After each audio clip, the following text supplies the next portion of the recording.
what's with all these empty buses? Whenever I see the bus, there's no one on it. I support public transit, but it seems to me like no one even rides it. I heard this sort of thing a fair bit when I was running for city council last year. And now that I'm chair of Calgary Transit Riders, an independent organization that advocates for improved and more rider-centric public transit here in Calgary, I hear it even more. Add to that I live car-free, and I end up with a lot of questions about public transit and these darn empty buses. Given that this is the area where I ran for city council, I volunteer at this museum, and I sing in a choir in this community, most of these questions and conversations are happening with people who live along the Max Yellow, a BRT line which was opposed for these same questions, but was ultimately built. I'll note right off the bat that I've also had plenty of conversations with people who love this route and use it every day. When I lived in the neighborhood of Braeside, I myself used it every day. My name is Alex Williams. This is Humane Cities, a channel about how we value the space in our cities. We're going to get back to the Max Yellow in just a second, but first I'd like to generalize this to empty things. This is a container of soup. I cooked this a couple weeks ago and will probably heat it up for dinner. Now, you might think, great use of space, Alex. Or you might be thinking, why is he showing me soup?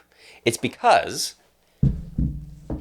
I also have a bunch of empty containers of soup. These at one point had soup in them, but of course are not currently being used. Now, this is my personal choice. I own this container and I choose what I do or do not use it for. And right now, I use it for waiting until I make the next batch of soup, and then I will fill it up again and put it in the freezer. Now, of course, because most of these are empty, filling up a once empty shelf, the freezer is currently less full because it only has a couple containers of soup left in it. So how I choose to use my containers or not use them, or even have them at all, is a personal choice. This is a decision that I get to make with my resources, how I use my things. The way we use our space in our cities operates similarly. It's just that instead of making the decision individually, we're making it as a collective.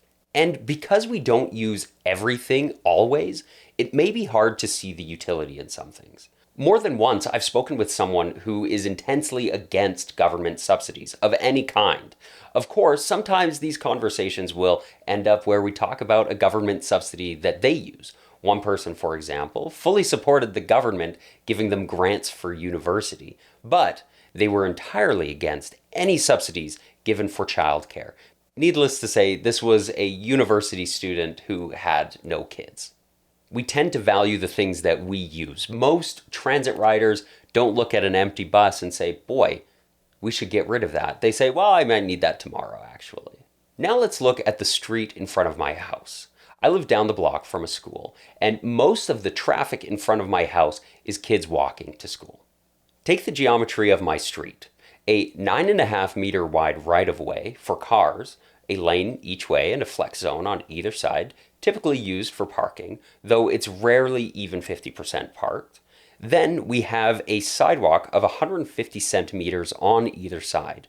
The road, despite carrying fewer people in a day, is more than 3 times wider than the sidewalk. The sidewalk was originally built in the early 1960s and has been replaced 0 times. And it's still in great shape. The road, on the other hand, has been replaced multiple times, gets plowed sometimes, and is largely there to store private property, cars.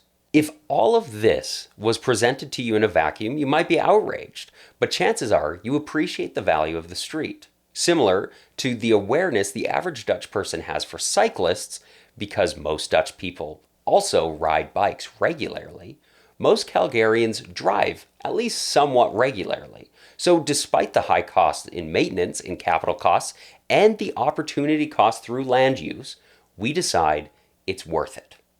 Now you might be thinking, okay, but what about the empty buses? Why don't we just support the bus routes we more broadly agree get higher ridership? This is where we need to talk about the network effect. I'm not going to go into a ton of detail, mostly because I'm not a mathematician, and there are a ton of great videos on the network effect already out there. First, we have to figure out what the point of infrastructure is. And really, ultimately, infrastructure is there to facilitate the activities of the people in the city, in the country, in the province, whatever it is, whatever scale you're working at. That's what infrastructure is for. It's for the people. It's for us to use. And we decide what infrastructure to build based on values we decide are important.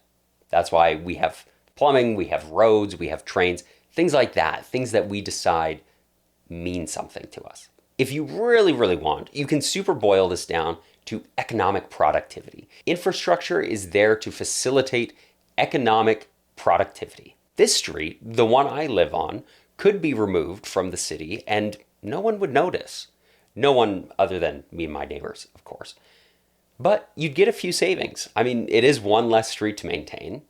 Now let's imagine we say, great, well, let's start thinking about what other streets have this low of economic output and maybe consider which ones have the highest economic output and then make our decisions based on that. In Calgary, you might end up with things at the top of the list for keeping, as Deerfoot Trail, obviously, we'll keep that. McLeod Trail provides a lot of access to local businesses. That seems pretty productive. Downtown streets go right by all of these very expensive towers where people work. And Glenmore Trail, of course, we'll keep Glenmore Trail. Okay, so those and others will be kept. Now let's look at the less productive streets, the streets where, we paved it, but do that many people drive here every single day? Well, all of these cul-de-sacs are essentially empty compared to Deerfoot, McLeod, or anything else. So we'll scrap those. Doesn't look like many people are using this one, so that's gone. All these two. Does anyone really use Cranridge Terrace or Citadel Acres Place anyways? If we did this, we'd be left with very few streets. Your street would probably be zapped away too. And to make matters worse, if we remove all the streets in front of people's homes, there'd be no one left, or at least no cars left, to use the big streets we deem to be the most useful. So I guess we have to get rid of those now too. And now, of course, we've stagnated economic productivity, exactly the opposite of what we were trying to do. This is a downward doom spiral.